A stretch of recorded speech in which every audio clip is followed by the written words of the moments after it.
Assalamualaikum warahmatullahi wabarakatuh. Alhamdulillah, kembali kita berjumpa pada kajian analisis ilmiah Sirah Nabawiyah edisi spesial bulan suci Ramadan. Kali ini kita berada pada episode ke-15 dengan salah satu tema yang sangat menarik dalam kajian Sirah Nabawiyah, yaitu Rasulullah diasuh oleh kakek beliau, yaitu Sayyidina Abdul Muttalib.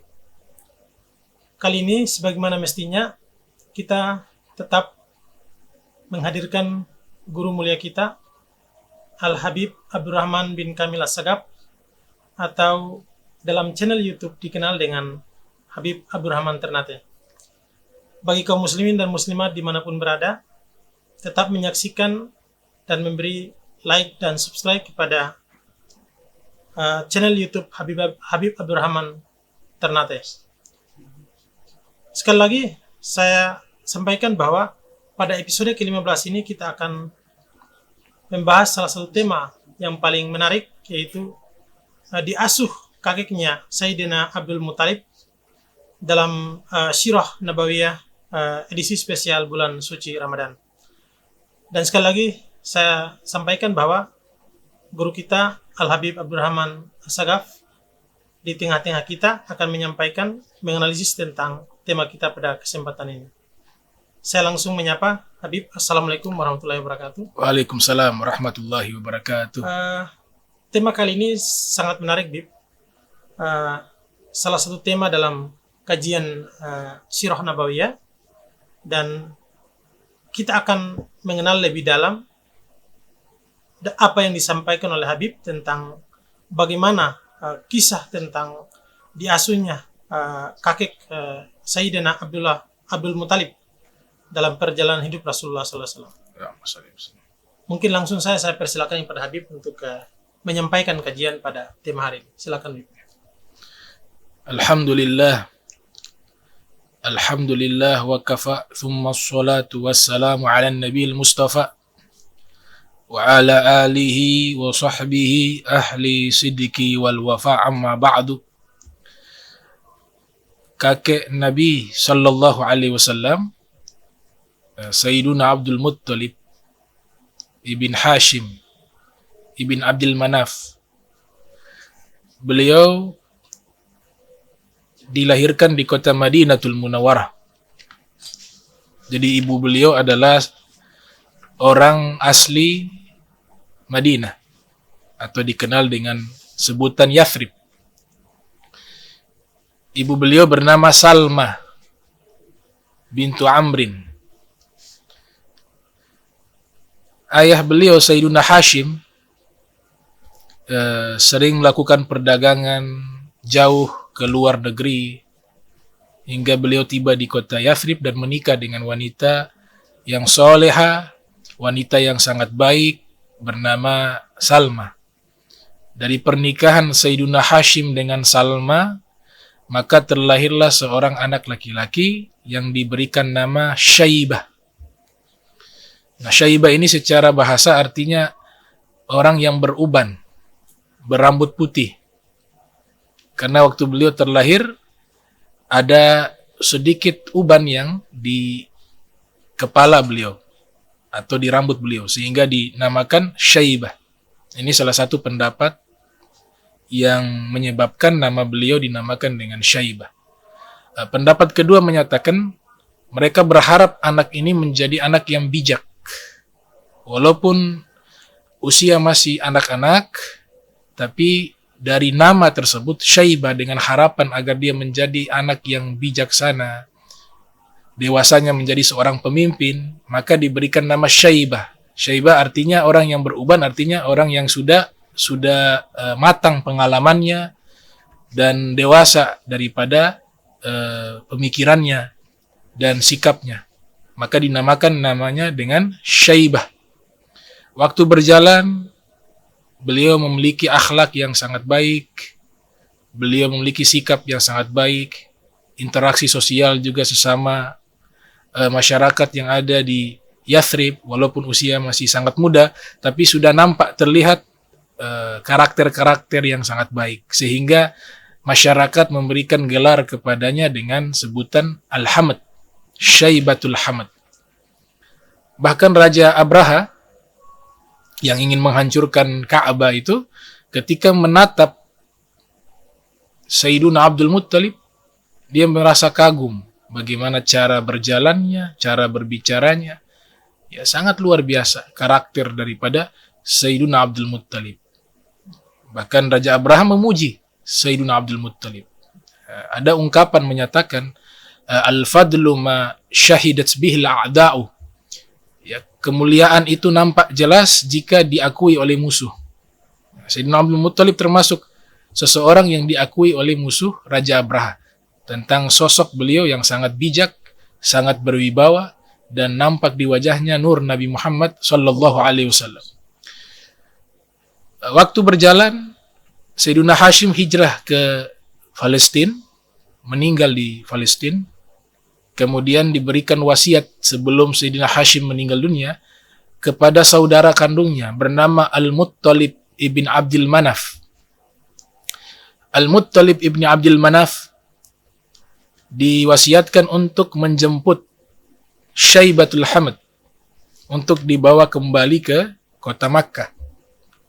Karena mereka adalah orang-orang yang memiliki tanggung jawab sebagai pemimpin yang ada di Makkah Al-Mukarramah, Khadimul Haramain. Kalau di zaman sekarang disebut Khadimul Haramain, pelayan dua kota suci. Di masa itu Khadimul Haram, pelayan kota suci Makkah. Mereka-mereka inilah yang menjadi pemimpin. Oleh sebab itu, paman beliau Al-Muttalib ibn Abdul Manaf, tatkala Sayyidina Hashim telah meninggal dunia, beliau datang ke Yathrib untuk menjemput Syaibatul Hamad dan dibawa pulang kembali ke kota Makkah, kota asal dari ayah beliau, Sayyidina Hashim ibn Abdul Manaf.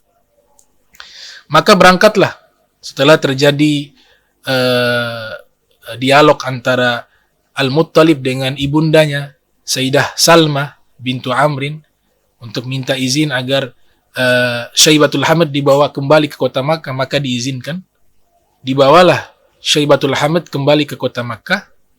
Sampai di kota Makkah, masyarakat Makkah melihat Al-Muttalib menggonceng. Di belakangnya ada Syaibah, ponakannya. Mereka berpikir itu adalah budaknya Al-Muttalib. Maka mereka memanggilnya, oh itu Abdul Muttalib yang di belakang. Itu adalah budaknya Al-Muttalib. Maka gelar inilah yang ternisbatkan kepada beliau dengan sebutan Sayyiduna Abdul Muttalib. Dan tidak lain beliau adalah kakek Nabi kita Muhammad sallallahu alaihi wasallam. Dari usia anak-anak hingga dewasa, Sayyiduna Abdul Muttalib sudah menunjukkan sikap-sikap yang sangat mulia. Al-Quran belum turun dan melarang khamar, perzinahan, riba. Ini diatur dalam Al-Quran. Sebelum Al-Quran turun, bahkan sebelum Nabi Muhammad SAW menyampaikan risalah dakwah, beliau sudah mengharamkan khamar, sudah mengharamkan perzinahan, sudah mengharamkan riba, dan perbuatan-perbuatan buruk lainnya. Itu menunjukkan bahwa mereka ini adalah pilihan. Allah sudah memilih leluhur-leluhur Nabi SAW yang membawa cahaya genetika Nabi Muhammad SAW adalah orang-orang yang terpilih, yang beriman kepada Allah dan memiliki akhlak yang mulia. Ibunda Nabi SAW wafat, maka di usia 6 tahun diasuhlah Nabi oleh kakeknya Sayyiduna Abdul Muttalib. Dan beliau sangat cinta kepada Nabi Muhammad sallallahu alaihi wasallam. Ada salah satu buku Sirah Nabawiyah yang memiliki metodologi analisis sejarah berjudul As-Sirah Nabawiyah karya Dr. Mustafa As-Sibai. Beliau jelaskan di dalam kitab beliau bagaimana penghormatan kakeknya Nabi kepada Nabi Muhammad. Ada kursi khusus yang disediakan di depan Ka'bah. Kursi itu hanya diberikan kepada pemimpin suku Quraisy. Pada waktu itu yang menjadi pemimpin Sayyiduna Abdul Muttalib. Tidak ada satupun yang berani duduk di tempat tersebut, termasuk anak-anak beliau. terkecuali hanya Nabi Muhammad SAW. Kata beliau, tinggalkanlah dia, da'auhu. Karena beliau ini adalah orang besar, kata kakeknya. Sudah memiliki firasat yang kuat terhadap cucunya, yang dimana cucunya ini kelak menjadi seorang manusia yang memimpin dunia, yang merubah sejarah dunia dengan membawa risalah Allah Subhanahu wa Ta'ala, dengan membawa agama yang dinamakan agama Islam. Ini menunjukkan bagaimana Nabi dirawat oleh kakeknya yang memang sudah memiliki karakter yang baik, memiliki perilaku yang baik, memiliki akhlak yang baik. Walaupun Nabi SAW secara otomatis sudah dididik oleh Allah Subhanahu wa Ta'ala. Secara fitrawi, Nabi Muhammad sudah memiliki kebaikan yang sudah ada di dalam dirinya. Tapi Allah Ta'ala ingin menunjukkan bahwa kakeknya juga adalah orang besar, orang yang mulia di sisi Allah Subhanahu wa Ta'ala. Sangat menarik penjelasan tadi tentang bagaimana peran ya Sayyidina Abdul Muthalib di sini. Ada satu hal yang perlu saya sampaikan dan saya tanyakan untuk diketahui oleh kaum muslimin dan muslimat. Penjelasan tadi Habib bahwa Rasulullah dilahirkan sudah sebagai manusia yang luar biasa atau agung, sempurna, apapun kalimat yang indah sudah dialamatkan kepada beliau. Tapi paling tidak ada satu pendidikan yang mungkin harus diketahui oleh masyarakat muslim terutama, yaitu bagaimana pola asuh atau interaksi ketika Rasulullah berusia 6 tahun pada saat itu dengan kakeknya Sayyidina Abdul Muthalib. Nah, jadi pola asuh yang dibuat oleh kakek Sayyidina Abdul Muthalib itu, beliau banyak melibatkan Nabi Muhammad di dalam pertemuan-pertemuan dengan pembesar-pembesar Quraisy. Di situ ingin menunjukkan bagaimana cara mengambil keputusan, bagaimana cara memimpin, dan seterusnya. Jadi Nabi bisa melihat secara langsung contoh dari kakeknya sebagai sosok pemimpin yang sangat bijak. Nah, ini dikatakan oleh Imam Al-Ghazali, kalau sekedar teori itu tidak terlalu berdampak di dalam sanubari anak. Tapi anak itu lebih mengikuti jika diberikan contoh. Nah, itu yang dilakukan oleh Sayyidina Abdul Muthalib. Makanya keluar pepatah Al-Ghazali, Imam Ghazali menyebutkan, lisanul hal afsah min lisanil maghal. Ya, ucapan dengan teladan itu lebih fasih daripada sekedar ucapan dengan lisan. Nah, itu yang dilakukan oleh Sayyidina Abdul Muthalib. Beliau menunjukkan dengan keteladanan di hadapan Nabi Muhammad SAW. Walaupun hanya mengasuh selama 2 tahun. Karena di usia Nabi 8 tahun, kakek beliau wafat. Tapi pengaruh daripada didikan, pengaruh daripada keteladanan Sayyidina Abdul Muthalib, itu hingga Nabi dewasa selalu terkenang. Bahkan Nabi bangga. Nabi mengatakan, ana nabiyul la kadzib, ana ibnu Abdul Muthalib. Saya Nabi yang tidak pernah berdusta. Saya adalah putranya Abdul Muthalib. Jadi sangat luar biasa peran dari kakeknya Nabi kita Muhammad sallallahu alaihi wasallam. Yang terakhir, apa hikmah dari proses sirah ini pada tahapan ketika kakeknya mengasuh beliau? Ya? Apa pelajaran yang kita petik bagi masyarakat kaum muslimin dan muslimat di zaman modern kali ini? Hikmah yang kita petik bahwa pendidikan akhlak itu sangat penting. Tadi saya sebutkan di awal, kakeknya sudah membuat regulasi, aturan-aturan khusus, sesuatu yang tidak baik, beliau sudah haramkan. Orang yang punya akal yang sehat, jiwa yang suci, pasti secara otomatis akan menjurus kepada sesuatu yang baik. Dan sesuatu yang tidak baik pasti akan tertolak dari sanubarinya. Seperti perzinahan, praktek riba, kemudian minum minuman keras, semua sudah dilarang.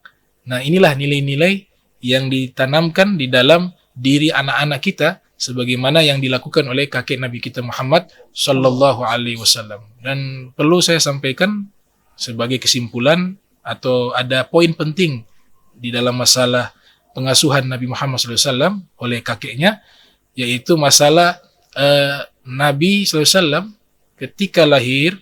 Sebagian ulama sebagaimana Ibnu Qayyim menyebutkan dalam kitab Zadul Ma'ad fi Hadi Khairil Ibad, yang lahir tahun 691 Hijriah, wafat 751 Hijriah, bahwa beliau menyunat kakeknya Nabi, yang menyunat Nabi Muhammad SAW di hari ke-7 dan memberikan nama Muhammad adalah kakeknya. Perlu diketahui bahwa ulama seperti Al-Hafiz Ibnu Hajar Al-Asqalani di dalam kitab Fathul Bari pernah menyatakan, menguraikan tentang masalah ini, bahwa auratnya Nabi dijaga oleh Allah. Kita tidak tahu seperti apa cara penjagaannya Allah, tapi dicoba diuraikan bahwa seluruh tubuh Nabi bercahaya sehingga tidak terlihat auratnya. Dan itu Allah jaga. Bahkan saking terangnya cahaya tersebut, jika kita lihat dengan durasi waktu yang lama, bisa membuat mata kita buta. Itu pendapat para ulama. Pendapat kedua menyatakan Nabi disunat ketika berada di masa asuhan Halimatus Sa'diyah. Pendapat ketiga bahwa Nabi SAW terlahir dalam keadaan sudah tersunat, ya, sebagaimana riwayat yang disebutkan oleh Ibnu Abbas, wulida Rasul sallallahu alaihi wasallam makhtuna masrura. Nabi SAW dilahirkan dalam keadaan sudah tersunat dan tali pusarnya sudah terpotong. Disebutkan juga di dalam Maulid Barzanji, wulida sallallahu alaihi wasallam nazifa makhtuna maktu asurrati biyadil kudratil ilahiyah. Dilahirkan Nabi sallallahu alaihi wasallam dalam keadaan bersih, tidak ada darah, tidak ada nifas. Dan Imam Malik dan para ashabnya mengatakan, siapa yang menyatakan para nabi lahir dari tempat keluarnya kencing, sama seperti orang biasa, tempat keluarnya kencing, tempat keluarnya najis, maka difatwakan hukuman mati. Mereka terlahir berbeda, tidak keluar dari tempat najis, keluar nazifah, kata Imam Barzanji, bersih, makhtuna, dalam keadaan sudah tersunat, maktu asurrati, dan sudah terpotong tali pusarnya, biyadil kudratil ilahiyah, dengan kehendak sang penguasa Allah subhanahu wa ta'ala. Nah, ini poin penting untuk kita menjaga kesucian Nabi Muhammad sallallahu alaihi wasallam. Kita tidak bisa samakan Nabi Muhammad terlahir sebagaimana terlahirnya kita. Berbeda sangat jauh. Ini manusia super mulia. Ini manusia super suci. Allah Ta'ala jaga aurat beliau. Tidak ada satupun manusia yang pernah melihat auratnya Nabi Muhammad sallallahu alaihi wasallam. Ya, dengan penjelasan tadi, sekaligus mengakhiri perjumpaan kita pada episode ke-15, di mana kita mendengarkan Rasulullah diasuh oleh kakek beliau, yaitu Sayyiduna Abdul Muttalib. Demikian, terima kasih. Assalamualaikum warahmatullahi wabarakatuh.